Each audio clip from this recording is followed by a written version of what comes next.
Assalamualaikum warahmatullahi wabarakatuh. Alhamdulillahirabbil alamin. Puji dan syukur marilah bersama kita ucapkan atas kehadirat Allah Subhanahu wa taala. Yang mana berkah rahmat taufik hidayah Allah lah kita telah dapat melangkahkan kaki dan mengayunkan tangan dari rumah kita masing-masing menuju rumah Allah yang sama-sama kita cintai ini. La in syakartum la azidannakum wa in kafartum inna azabi lasyadid. Barang siapa yang bersyukur akan nikmatku, kata Allah, niscaya akan aku tambah. Tetapi barang siapa yang kufur akan nikmatku, sungguh azabku amatlah pedih. Al-Quran surah Ibrahim ayat yang ke-7. Selawat dan beriringan salam tak lupa pula kita doakan buat Habibana wal mursalin, kekasih Allah, kekasih kita semua, yang berbapakkan Abdullah dan yang beribukan Siti Aminah, imam di waktu salat, panglima di waktu perang, balik pagar kota Mekah dan Madinah, intan mutiara bagikan surga, yaitu adalah baginda Rasulullah Muhammad sallallahu alaihi wasallam, yang telah membawa kita dari alam jahiliyah, dari alam kebodohan menuju alam dengan penuh ilmu pengetahuan, dari alam biadab menuju alam yang penuh dengan peradaban, yaitu yang sama-sama kita rasakan pada saat ini, yaitu adalah peradaban Islam. Bapak-bapak dan ibu-ibu yang dirahmati oleh Allah Subhanahu wa taala, judul kultum kita pada hari ini adalah wajibnya untuk menegakkan amar ma'ruf dan nahi mungkar. Jamaah yang dirahmati oleh Allah Subhanahu wa taala.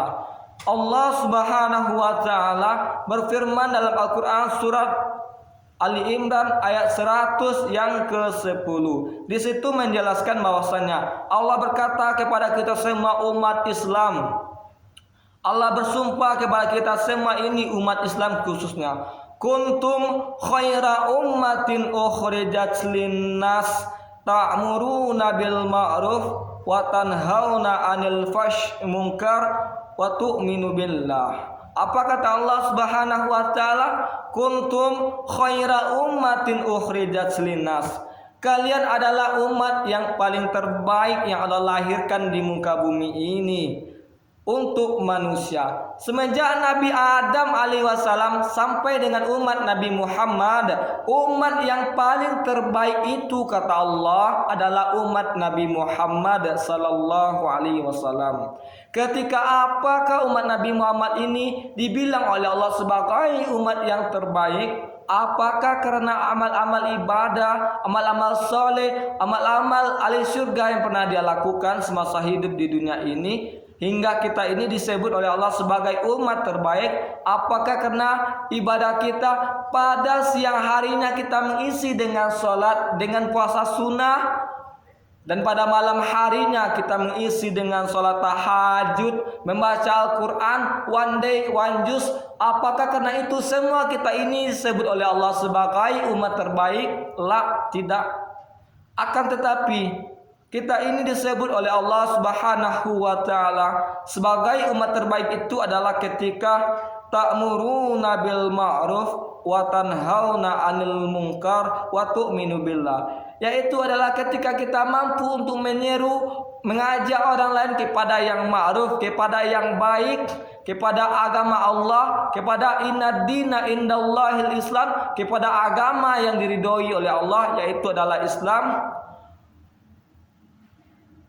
Wa tanhauna 'anil munkar, dan mencegah dari perbuatan yang mungkar. Wa tu'minu billah, dan beriman kepada Allah Subhanahu wa taala. Ketika ini yang kita lakukan, kita berdakwah, maka insya Allah kita disebut oleh Allah dan termasuk kepada orang yang umat yang terbaik yang Allah lahirkan di muka bumi ini, ketika kita mengajak orang lain kepada kebaikan.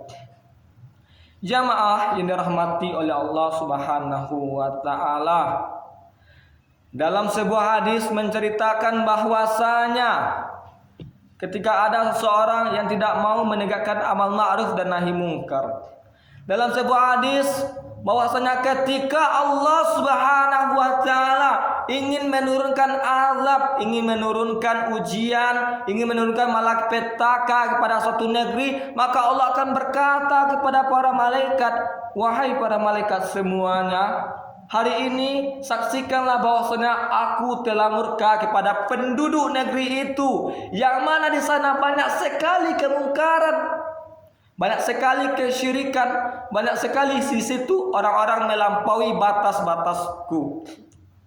Namun apa kata para malaikat kepada Allah? Ya Rob, ya Rob, bagaimana mungkin kami akan bisa untuk menurunkan azab di negeri itu ya Rob? Padahal di situ ada salah seorang hambamu yang begitu soleh ya Rob.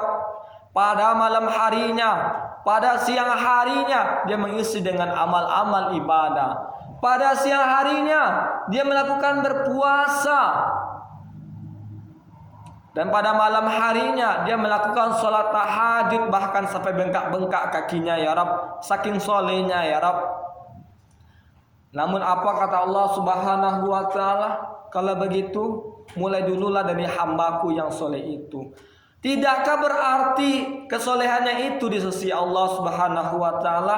Berarti sekali, karena dia itu memuji Allah. Namun ada satu dosa yang dia itu yang tidak pernah dia sadari selama ini, yaitu adalah ketika dia itu tidak pernah menegakkan amal ma'ruf dan nahi mungkar. Ketika dia melihat kemungkaran di depan matanya, yang penting dia tetap sholat. Yang penting saya sholat. Ketika ada orang lain melakukan dosa, itu bukanlah urusan saya. Dan itulah anggapan orang yang soleh itu.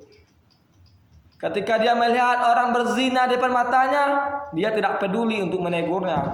Ketika dia melihat orang main judi, dia tak peduli. Yang penting dia beribadah kepada Allah. Dia hanya menjalin hubungan hablu minallah dan tidak menjalin hubungan hablu minannas.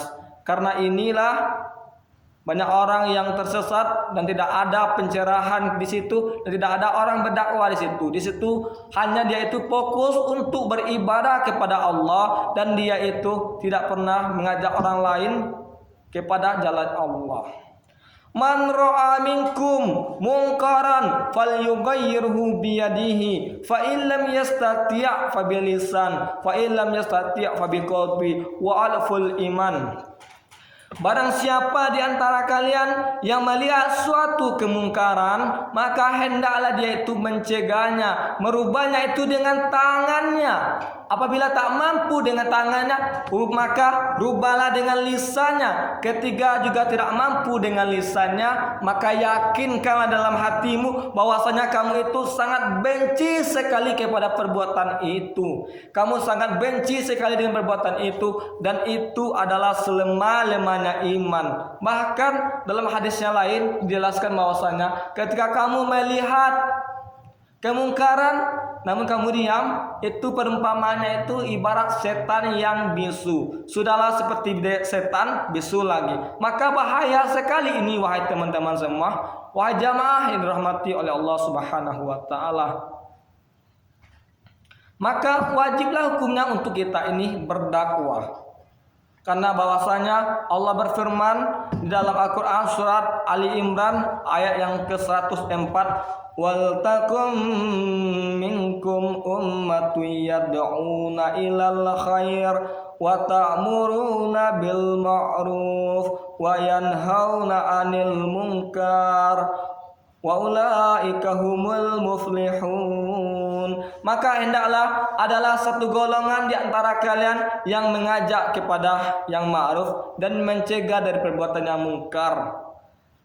Wa ulaika humul muflihun, maka mereka itulah orang-orang yang beruntung. Jadi kesimpulannya di sini adalah banyak ulama tafsir menafsirkannya adalah itu adalah dalil yang mewajibkan kepada kita ini untuk berdakwah. Dan salah satu dakwah yang wajib untuk kita lakukan adalah yaitu dakwah untuk mengajak saudara-saudara kita yang tidak tahu dengan agama, yaitu adalah saudara kita sesama Islam. Ketika kita melihat kemungkaran, maka hendaklah kita mengajaknya dengan ilmu-ilmu yang kita punya. Karena sesungguhnya orang Islam itu tidak dinilai oleh orang kafir dari Al-Quran, tetapi mereka itu menilainya dari perbuatannya. Orang Islam itu tidak membaca Al-Quran, orang Kristen itu tidak membaca Al-Quran dan hadis. Akan tetapi mereka itu membaca perilaku umat Islam. Maka hendaknya kita ini sebagai umat Islam mencerminkan perilaku kita seperti yang telah diajarkan oleh Al-Quran dan yang diajarkan oleh hadis.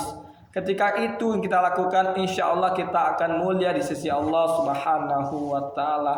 Jamaah yang dirahmati oleh Allah Subhanahu wa Ta'ala. Jadi wajiblah hukumnya untuk kita berdakwah. Berdakwah itu memang kelas satu profesi. Namun apapun profesimu, jangan pernah berhenti berdakwah. Meskipun engkau itu adalah seorang tukang cukur rambut, maka berdakwalah dengan itu. Apapun profesimu nanti, maka jangan pernah berhenti berdakwah. Ketika telah berhenti berdakwah, maka disitulah kehancuran, kebodohan akan merajalela. Jamaah ini rahmati oleh Allah Subhanahu wa Ta'ala. Allah Subhanahu wa Ta'ala berfirman dalam Al-Quran surat At-Tahrim ayat yang ke-6. Ya ayyuhalladzina amanu ku anfusikum wa ahlikum nara wa quduhan nas wal hijara. Wahai orang-orang yang beriman, hendaklah peliharalah diri kalian dan keluarga kalian dari api neraka, dan bahan bakarnya itu adalah para malaikat yang kasar lagi keras dan tidak mendurhakai Allah. Maka wajiblah kita ini untuk berdakwah satu sama lain. Kita ajak keluarga kita. Ketika kita melihat kemungkaran, ketika kita melihat keluarga kita dalam kesesatan, maka hendaklah kita mengajaknya ke jalan Allah. Karena bahwasanya ketika kita tidak mengajaknya, maka jangan sampai nanti pada hari kiamat kita akan merugi. Kenapa dulu saya tidak pernah berdakwah? Kenapa saya dulu tak pernah mengajak orang? Banyak orang yang mengatakan bahwasanya dosa itu adalah berzina, dosa itu adalah minum khamar, dosa itu adalah main judi. Itu adalah memang dosa.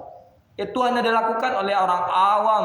Dosa itu adalah merupakan kesyirikan. Iya, memang benar itu adalah dosa, dan itu adalah dosa yang dilakukan oleh orang awam.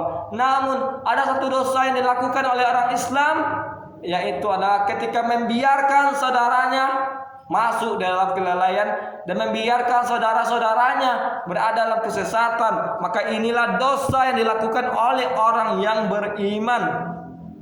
Bapak-bapak dan ibu yang dirahmati Allah Subhanahu wa Ta'ala. Di sini ulama ahli tafsir menafsirkan bahwasanya yang dimaksud dengan ya ayuhan nas, yang bahan bakarnya itu adalah manusia dan batu, itu adalah yang pertama itu adalah